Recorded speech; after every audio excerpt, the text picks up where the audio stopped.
नमस्कार। राष्ट्र, राष्ट्रियता, सभ्यता र संस्कारको संगम बागमती टेलिभिजनको समाचारमा स्वागत छ। म रेखा श्रेष्ठ। प्रारम्भमा मुख्य समाचार। स्थानीय तहको निर्वाचनको मिति तय गर्न बसेको सत्तारूढ गठबन्धनको बैठक बिना निष्कर्ष टुङ्गियो। बैठक आज पुनः बस्दै। शिक्षा क्षेत्रमा लगानी बढाउने गरी कानुनी व्यवस्था गर्न लागेको राज्यमन्त्री श्रेष्ठको भनाई। शिक्षा क्षेत्रमा लगानी गर्ने वातावरण बन्नेमा विश्वस्त। मुलुकका अधिकांश थुनुवा घर कैदी बन्दीका लागि चुनौती बन्दै। क्षमताभन्दा बढी कैदी राखिँदा कोरोनाको जोखिम। पछिल्लो 24 घण्टामा विश्वभर थप 32,500 कोरोना संक्रमित थपिए। संक्रमित मध्ये सबैभन्दा बढी अमेरिकामा। र आहारा र गोल्ड कप उपाधिका लागि मनाङ र एपीएफएस प्रतिस्पर्धा हुँदै। ट्रफी आफूले कब्जा गर्ने दुवै टिमको दाबी।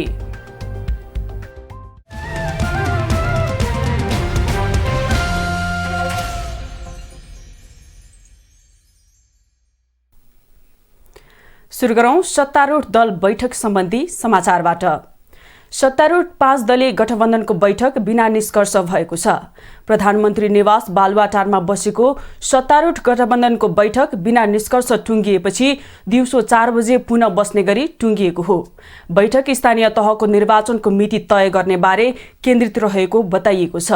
स्थानीय तहको निर्वाचन मात्र नभई 3वटै तहको निर्वाचन एकैपटक गर्ने विषयमा पनि सत्तारूढ दलहरूबीच छलफल चलेको छ भने वैशाखभित्रै स्थानीय तहको निर्वाचन सम्पन्न गर्नुपर्ने प्रमुख प्रतिपक्षी दल नेकपा एमालेको माग छ। स्थानीय निर्वाचनबारे सत्तारूढ गठबन्धन भित्रै मतैक्यता छैन।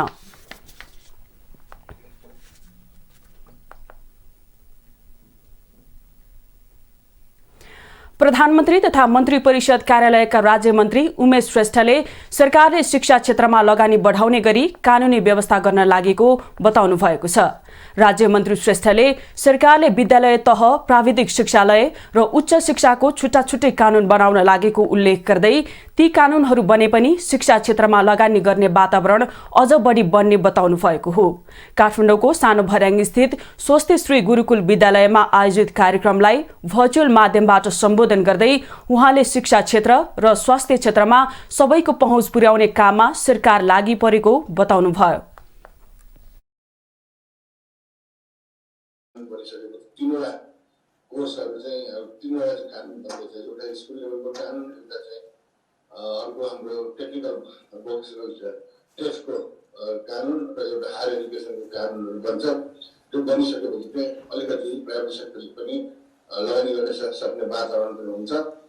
त्यो कुरोको अपेक्षा गरौँ। राज्यमन्त्री श्रेष्ठले शिक्षा क्षेत्रको विकासमा अझ सक्रियताका साथ लाग्न पनि निजी क्षेत्रका लगानीकर्ताहरूलाई आह्वान गर्नुभयो। कार्यक्रममा विद्यालय सञ्चालक समितिका अध्यक्ष रामकृष्ण चित्रकारले विद्यालयको शैक्षिक क्रियाकलापका बारेमा जानकारी गराउनु भएको थियो।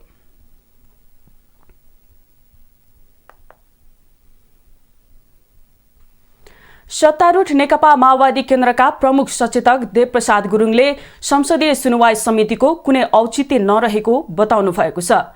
शुक्रबार सिंहदरबारमा बसेको संसदीय सुनवाई समितिको बैठकमा बोल्दै प्रमुख सचेतक गुरुङले हालसम्मको अनुभवलाई स्मरण गराउँदै सो समितिको औचित्य र अर्थ नरहेको बताउनु भएको हो।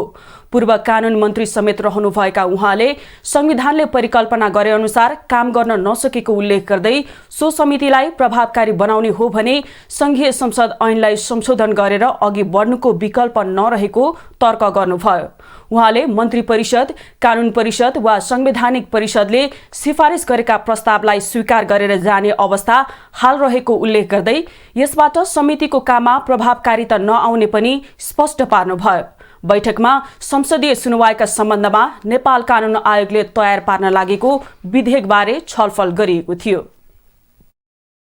यही नियमावलीको सीमाभित्र रहने हो भने यो सुनवाई समितिको कुनै अर्थ र औचित्य छैन। त्यसकारणले गर्दाखेरि संविधानले जो परिकल्पना गरेको छ त्यो परिकल्पनाको कुनै क्रियान्वयन हुने खालको देखिँदैन चाहिँ।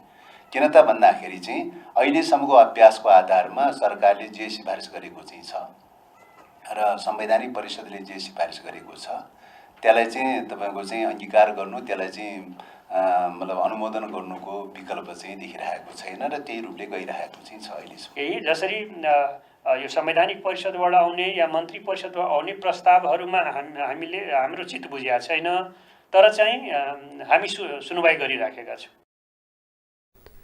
बैठकमा नेपाल कानुन आयोगकी सचिव लीलादेवी गर्तौला निरौलाले संसदीय सुनवाईका लागि सिफारिस गरेका व्यक्तिहरूबारे सम्बन्धित निकायमा सोधपुछ गरेर संसदीय सुनवाई गर्ने व्यवस्था पनि प्रस्तावित विधेयकमा समावेश गरिएको जानकारी दिनुभयो। उहाँले सो विधेयकबारे संसदीय सुनवाई समितिमा घनीभूत छलफल गरी अघि बढ्ने पनि बताउनुभयो।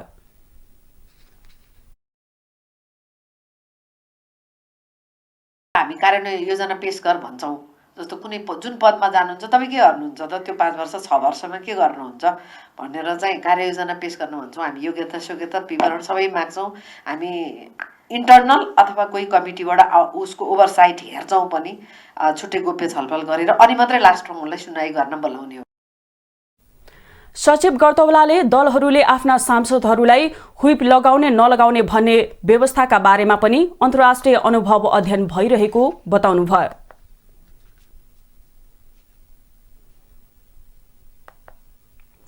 संसदीय सुनवाई समितिले संसदीय सुनवाई सम्बन्धी पुस्तिका नै प्रकाशित गर्ने भएको छ।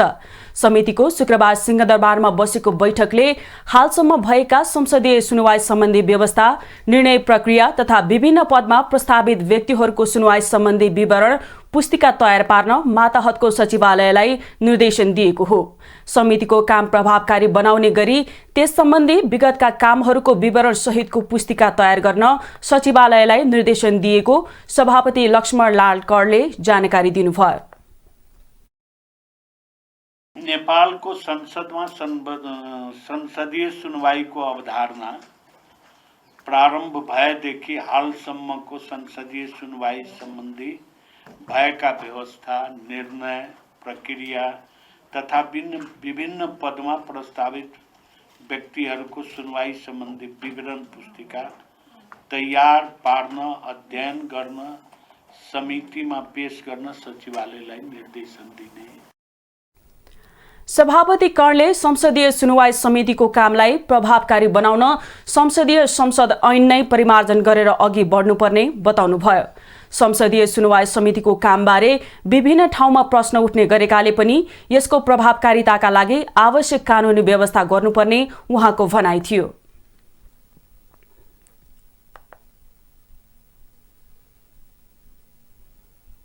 समाचारमा एकैछिन विश्राम।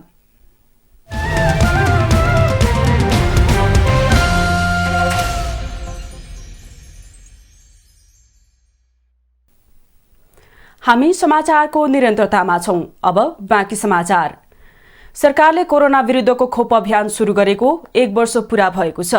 खोप अभियान सुरु भएसँगै हालसम्म 3,04,75,589 मात्रा खोप लगाइएको स्वास्थ्य तथा जनसङ्ख्या मन्त्रालयले जनाएको छ। हालसम्म 1 मात्रा खोप लगाएकाको संख्या 1,64,58,475 छ भने 1,37,34,390 जनाले पूर्ण मात्रा खोप लगाएको मन्त्रालयले जनाएको छ। त्यस्तै अतिरिक्त खोप लगाउनेको संख्या 2,82,724 पुगेको छ। कुल जनसङ्ख्यामा 1 मात्रा लगाउनेको 54.2 र पूर्ण मात्रा लगाउने 45.2% पुगेको मन्त्रालयको तथ्याङ्कमा उल्लेख छ। लक्षित जनसङ्ख्यामा 1 मात्रा लगाउने 82.6 र पूर्ण मात्रा लगाउने 68.9% रहेका छन्। हाल 12 देखि 17 वर्ष उमेर समूह र सो भन्दा माथि सबै उमेर समूहका व्यक्तिलाई सरकारले निशुल्क खोप दिँदै आएको छ। 1 वर्षदेखि 11 वर्षका बालबालिकाका लागि खोप अभियान छिट्टै सुरु गरिने मन्त्रालयले जनाएको छ। नेपालमा 2077 माघ 14 देखि अग्रपंक्तिमा खटिने स्वास्थ्य कर्मीका लागि कोरोना विरुद्धको खोप लगाउन सुरु गरिएको थियो। कोरोना विरुद्धको पहिलो पटक भित्रिएको कोभिशिल्ड खोप लगाएर सरकारले खोप अभियान सुरु गरेको हो।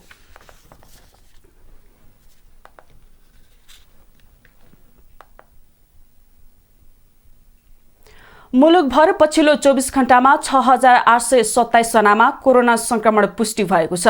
स्वास्थ्य तथा जनसङ्ख्या मन्त्रालयका अनुसार पछिल्लो 24 घण्टामा 19,869 जनाको आरटी-पीसीआर र एन्टिजेन विधिबाट परीक्षण गर्दा 6,827 जनामा कोरोना संक्रमण पुष्टि भएको हो।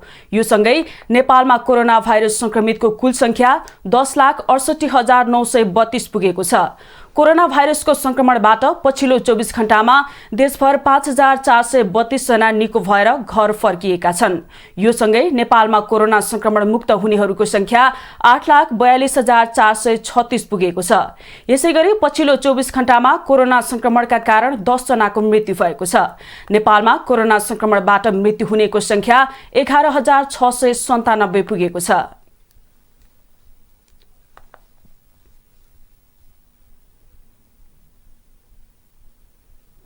समाचारमा एकैछिन विश्राम।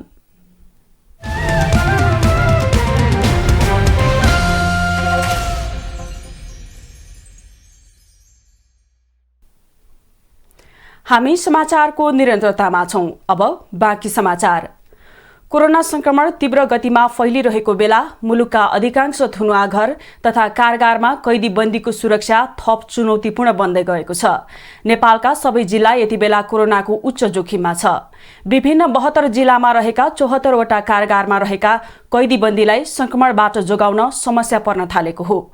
कारागारलाई सुधार गृहका रूपमा विकास गर्ने अवधारणा अलपत्र पर्दा अधिकांश कारागारमा क्षमताभन्दा दोब्बर कैदी बन्दी कोचाकोच गरेर राखिएको छ।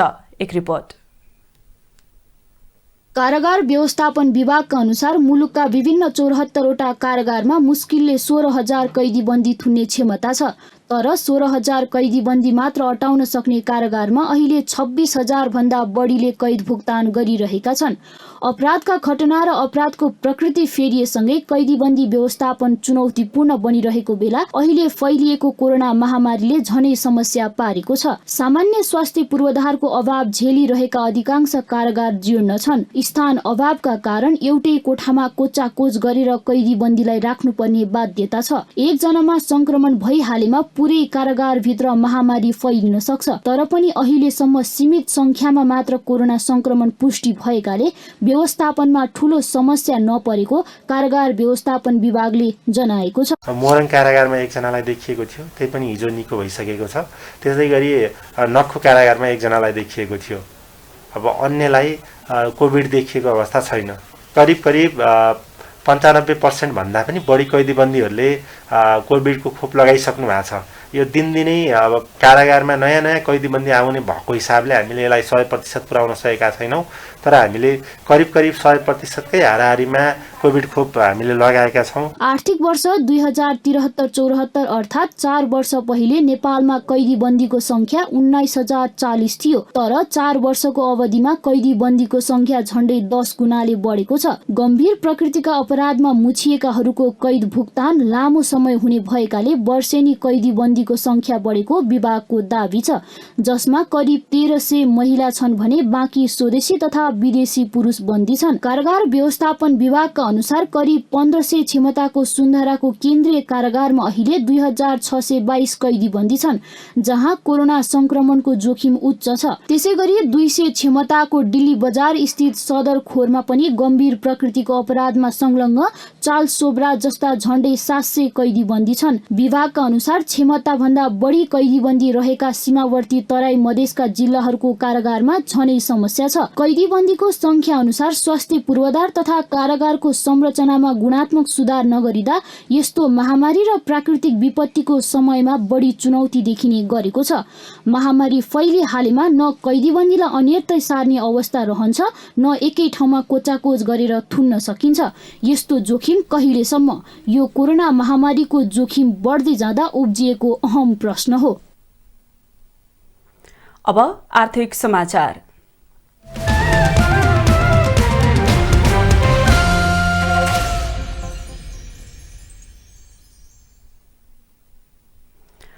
पछिल्लो एक सातामा शेयर बजार मापक नेप्से परिसूचक 151.61 अङ्कले गिरावट आएको छ। गत साताको बिहीबार अन्तिम कारोबारको दिन परिसूचक 73.59 अङ्कले बढेर 2931.59 बिन्दुमा पुगेर रोकिएको थियो।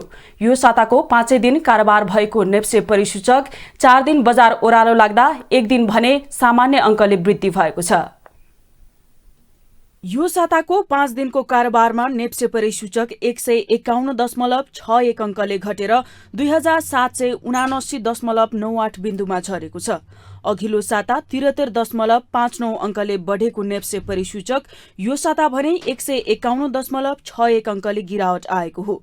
पछिल्लो 3 साता लगातार रूपमा बढेको नेप्से परिसूचक यो साता भारी अङ्कले गिरावट आएको छ। साताको पहिलो कारोबार दिन आइतबार नेप्से परिसूचक 10.83 अङ्कले घटेर 2920.51 बिन्दुमा झरेको थियो। तर नेप्से परिसूचकमा गिरावट आए पनि आइतबार सेन्सिटिभ इन्डेक्स 0.06 अङ्कले बढेको थियो भने फ्लट इन्डेक्स 1.27 अङ्क र सेन्सिटिभ फ्लट इन्डेक्स 0.63 अङ्कले घटेको थियो। आइतबार कारोबारमा आएका 232 कम्पनीको 1,47,04,000 किता शेयर 7,03,08,08,000 रुपैयाँ बराबरको कारोबार भएको थियो। त्यस्तै साताको दोस्रो कारोबारको दिन नेप्से परिसूचक 100 अङ्कको हाराहारीमा गिरावट आएको थियो। उक्त दिन 79.86 अङ्कले गिरावट आएर 2820.65 बिन्दुमा झरेको थियो। यसरी सोमबार कारोबारमा आएका 228 कम्पनीको 1,70,63,000 किता शेयर 8,88,85,00,000 रुपैयाँ बराबरको कारोबार भएको थियो। मंगलबार भने नेप्से परिसूचकमा सामान्य अङ्कले गिरावट आएको थियो। उक्त दिन परिसूचक 5.59 अङ्क घटेर 2815.06 बिन्दुमा झरेको थियो। त्यसैगरी सेन्सिटिभ इन्डेक्स 1.09 अङ्क, फ्लट इन्डेक्स 0.37 अङ्क र सेन्सिटिभ फ्लट इन्डेक्स 0.24 अङ्क घटेको थियो। मंगलबार कारोबारमा आएका 229 कम्पनीको 97,84,651 किता शेयर 5,39,56,72,000 रुपैयाँ बराबरको कारोबार भएको थियो। मंगलबार सामान्य अङ्कले गिरावट आएको नेप्से परिसूचक बुधबार 38.42 अङ्कले घटेर 2776.61 बिन्दुमा झरेको थियो।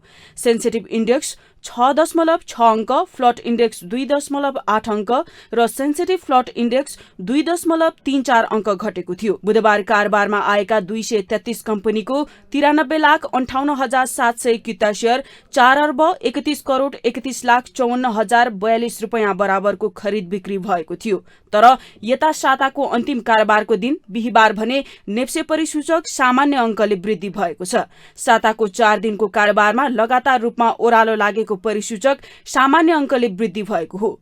बिहीबार परिसूचक 3.29 अङ्कले वृद्धि भएर 2769.93 अङ्कमा पुगेको छ। त्यस्तै सेन्सिटिभ इन्डेक्स 0.38 अङ्क, फ्लट इन्डेक्स 0.05 अङ्कले बढेको छ भने सेन्सिटिभ फ्लट इन्डेक्स 0.21 अङ्कले घटेको छ।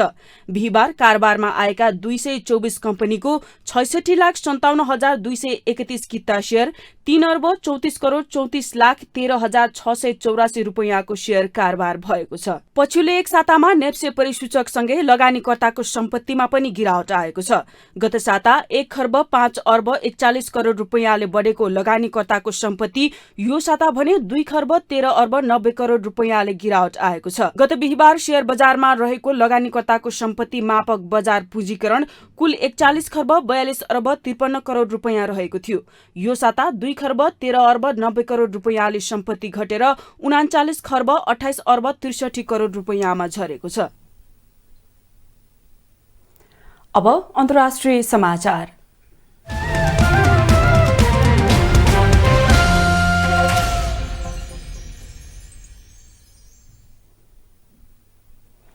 विश्वभर थप 32.5 लाख कोरोना संक्रमण पुष्टि भएको छ।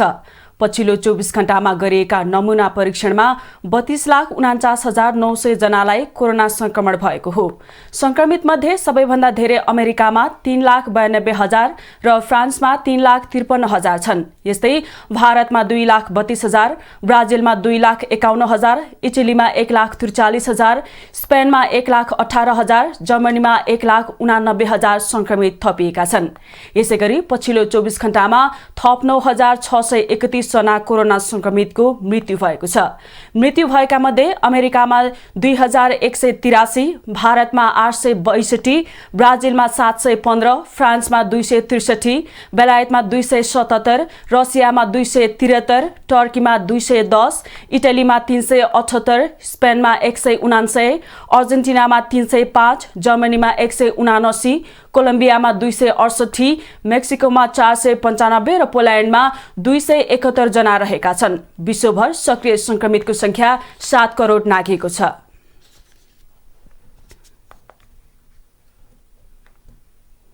अब खेलकुद समाचार।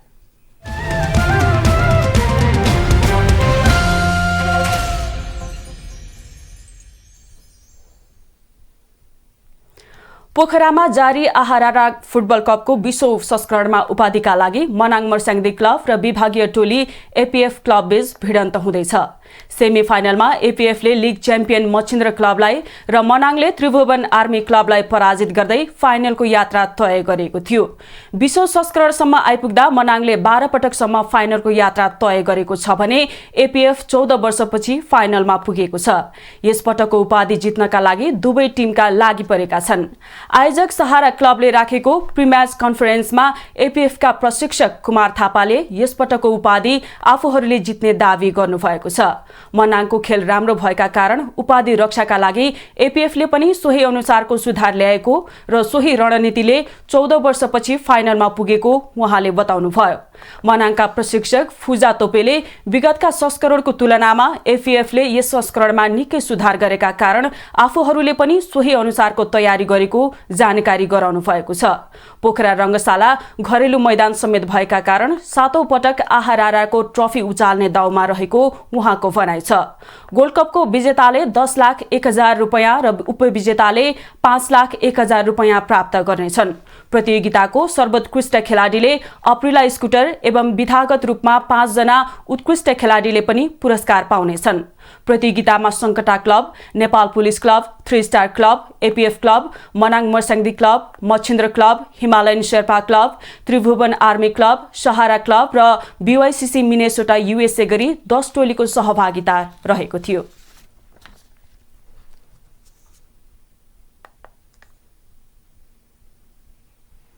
समाचारको अन्त्यमा पुनः मुख्य समाचार। स्थानीय तहको निर्वाचनको मिति तय गर्न बसेको सत्तारूढ गठबन्धनको बैठक बिना निष्कर्ष टुङ्गियो। बैठक आज पुनः बस्दै। शिक्षा क्षेत्रमा लगानी बढाउने गरी कानुनी व्यवस्था गर्न लागेको राज्य मन्त्री श्रेष्ठको भनाई। शिक्षा क्षेत्रमा लगानी गर्ने वातावरण बन्नेमा विश्वस्त। मुलुकका अधिकांश थुनुवा घर कैदी बन्दीका लागि चुनौती बन्दै। क्षमताभन्दा बढी कैदी राखिँदा कोरोनाको जोखिम।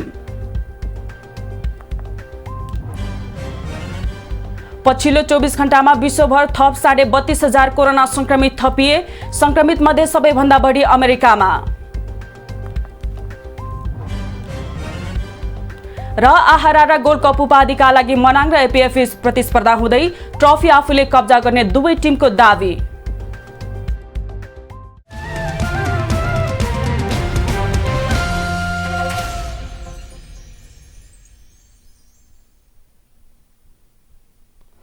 राष्ट्र, राष्ट्रियता, सभ्यता र संस्कार संरक्षणमा समर्पित बागमती टेलिभिजनमा प्रसारण भइरहेको समाचार अहिलेलाई यति नै। हेर्दै रहनुहोला बागमती टेलिभिजन। नमस्कार।